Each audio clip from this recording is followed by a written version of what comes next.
how is it that how does one reach those people in the context of, I mean, to use the Sisyphus metaphor here, if that hill seems to be not just systemic to our politics, but almost in some respects cultural. That what is it that exists today? Whereas, where if I was if I was living here in the 1920s, I would say that there's been almost imported or immigrated sort of historical awareness and perspective of class, economic class distinctions. And there would be, I would have come from a tradition where I was at least exposed, if not part of these ideas, but it seems all but gone in this country. I mean, to get Americans to perceive economic class is a tough road to hoe, I guess. I mean, how does that happen? Right. No, that's definitely true, and that's one of the problems of our predecessors on the American left. They weren't able to keep alive the institutions and the traditions of class struggle or even class identification. And to some extent, in America, we forget about how much class struggle we did have, and not just in the waves of immigrants, like it was completely imported, but also just domestic or organic class struggle among people who had been settled here for many generations. Our industrial battles in the 19th century between workers and capitalists were more bloody and pitched than anywhere else in the world, in the advanced capitalist world, as far as the human costs of them. And that's somewhat easy to obscure because the language was always different.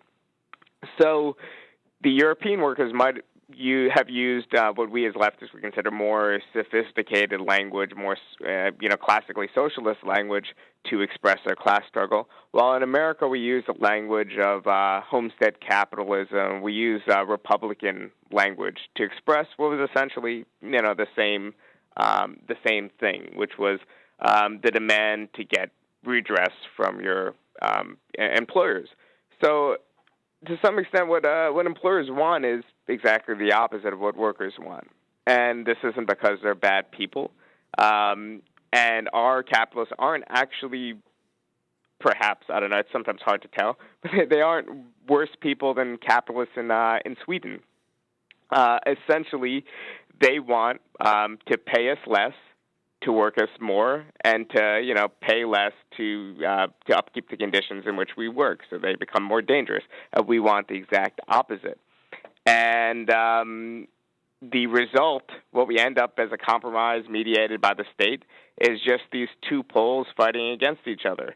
And in the last 30, 40 years, we've seen everything tilt very, very much in favor of the capitalists, and we've seen our wages decline and stagnate, and we try to make up the difference in debt, which caused all sorts of other problems.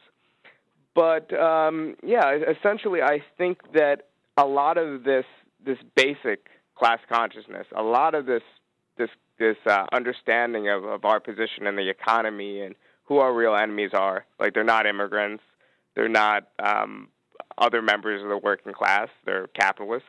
I think a lot of this can be regained just through struggles against austerity and also through struggles in the workplace and other fights like that.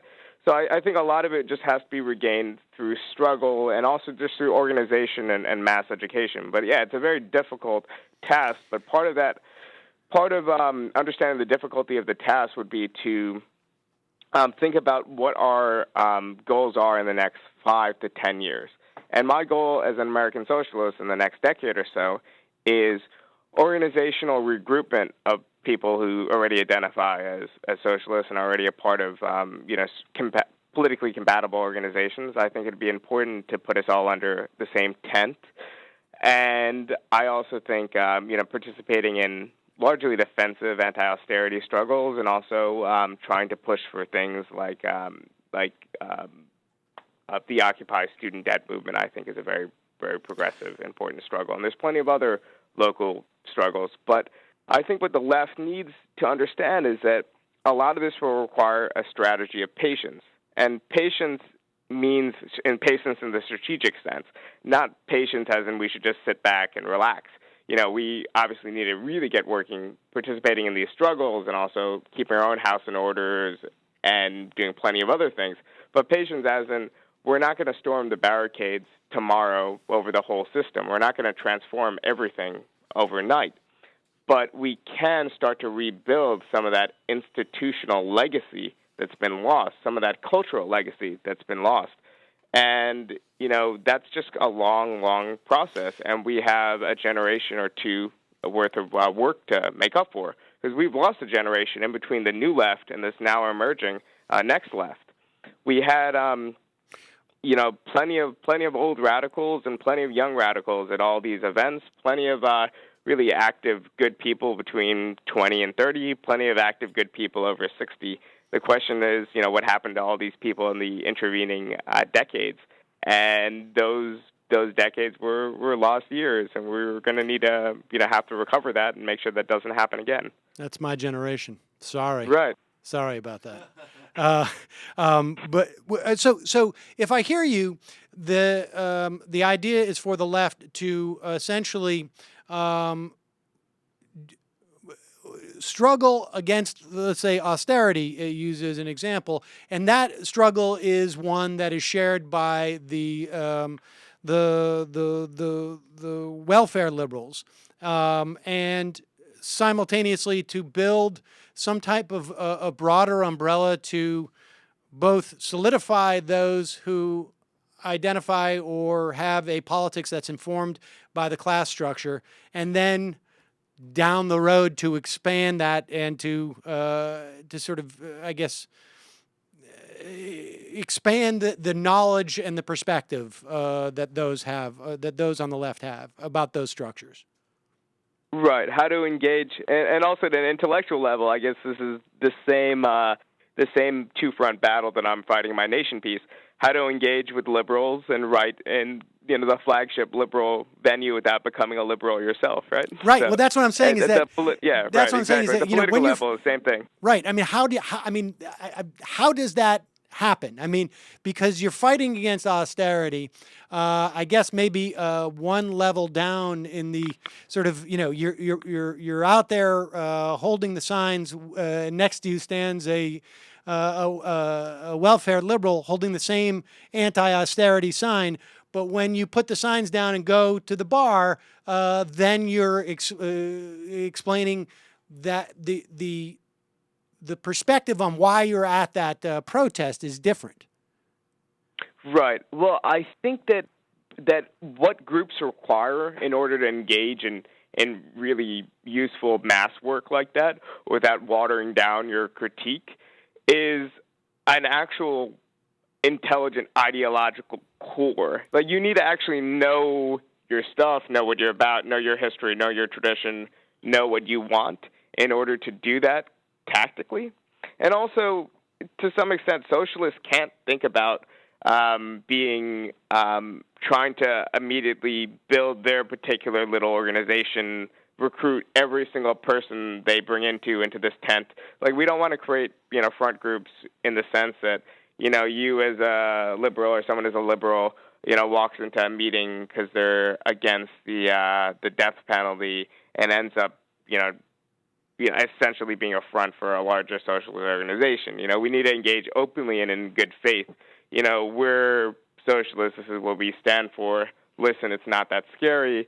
We want many of the same things you want. Here's where we differ, and just engage in that dialogue in good faith. And I think that's how you build alliances and you build coalitions. You don't merely try to extract from wherever there's vibrancy and activity and, parasitically, right? It should be a symbiotic relationship. And to the other extent, I think that it's really important for liberals to understand the ways in which the left has traditionally been left out to dry and red-baited and attacked by people who were at once their allies. The Popular Front is a somewhat problematic example because of how virulent and nasty a lot of these Stalinist groups were, or the Communist Party was. But if you look at the way that liberals turned on their former allies after World War II when it came to just the way the Wallace campaign in '48 was villainized, and the way in which Taft-Hartley really attacked the core of the American labor movement under the pretenses of anti-communism and with red baiting ideology.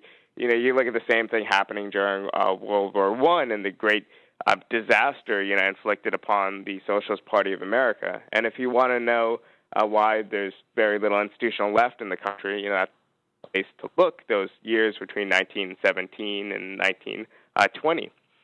So, yeah, it really just, it's a difficult thing, but this is how the left has been built in America before, and I think that this is how the left in America, this is one way that I can conceive of it being built.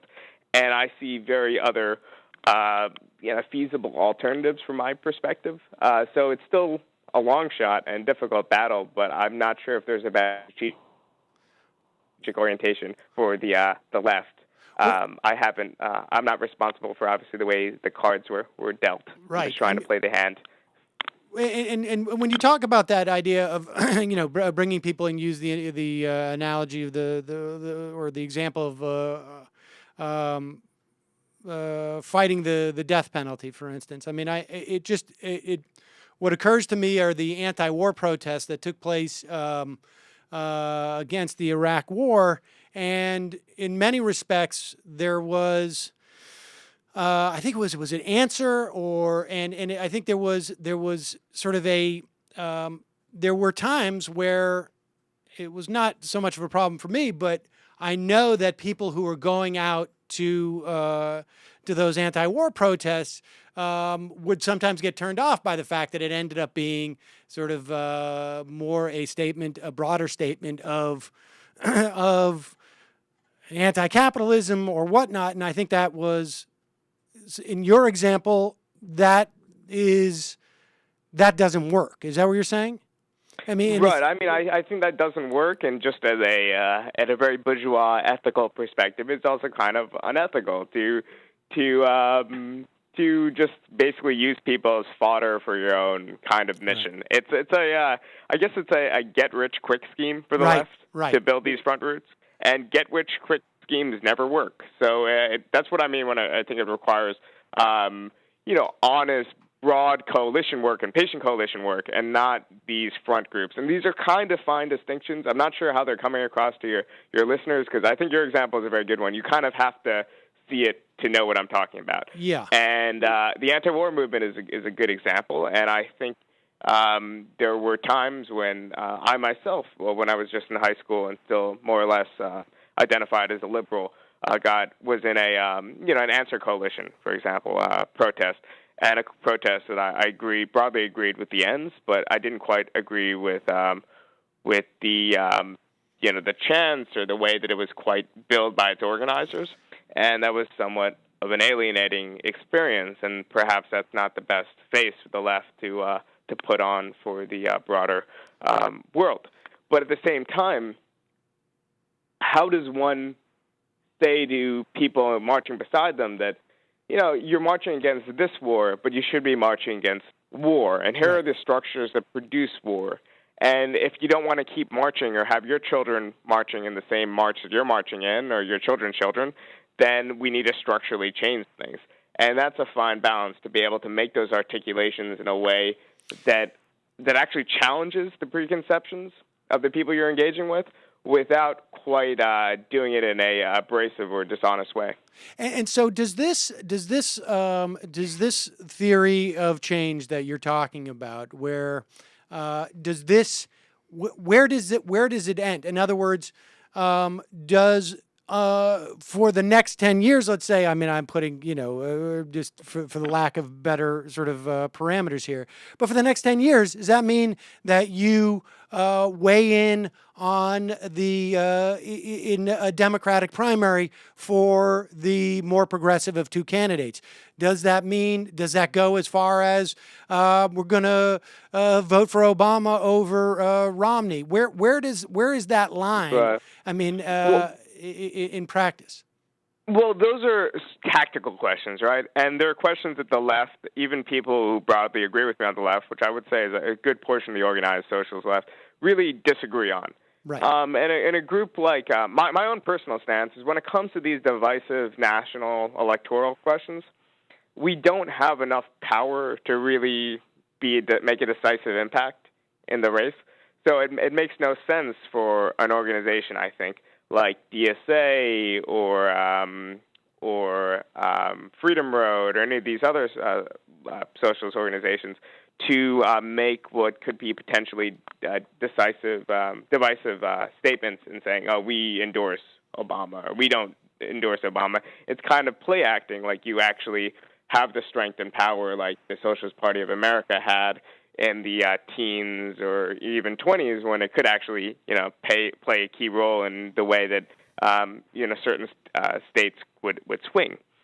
But I personally think, for example, that when it comes to primaries, I'm not opposed to running more progressive candidates in Democratic primaries. And I'm also not opposed to supporting a fusion slate like the Working Families Party in New York. But I'm also not opposed to supporting a Green candidate when that candidate is better than the Democrat on the slate, or when that could help build a broader movement. So I think the real question for the left comes up to, do you support a candidate like Nader in 2000 or whatnot? And on that end, I think that the traditional strategy pursued by the left, or this kind of left, has been the inside-outside strategy, which is in some ways obsolete because it was built to a different era. The broad tenets might still be correct, but it means something very different to be inside-outside the Democratic Party now than it did in the 1970s.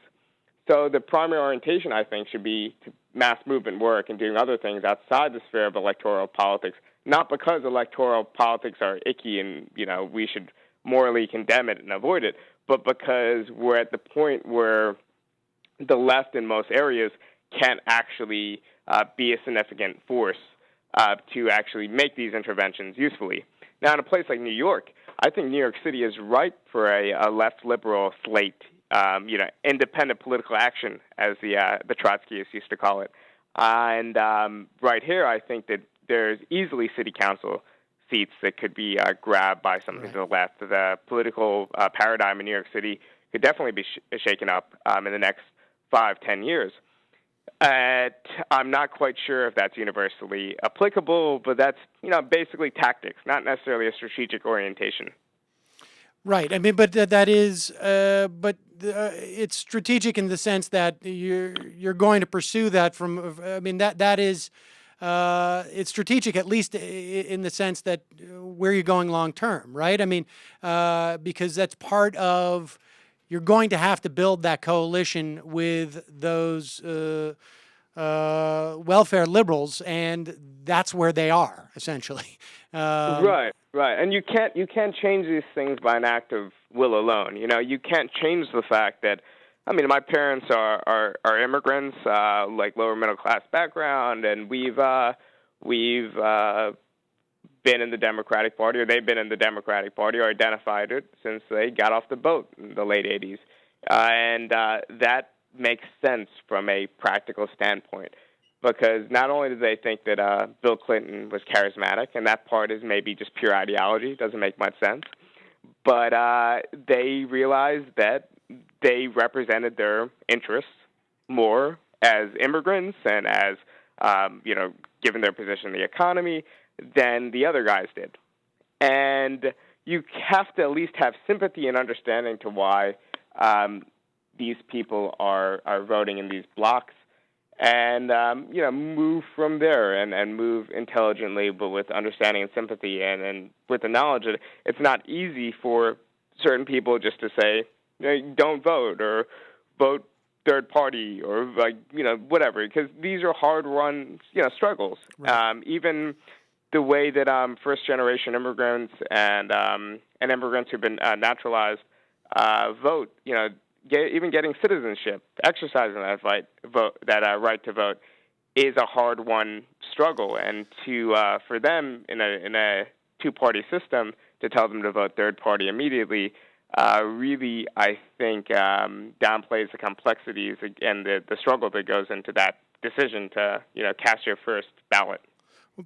So, I mean, ultimately, and pardon the reduction here, but it's like Betty Draper said that in Mad Men when she was waiting to divorce her husband. She's just got to basically wait until she has a little more power to make the big move.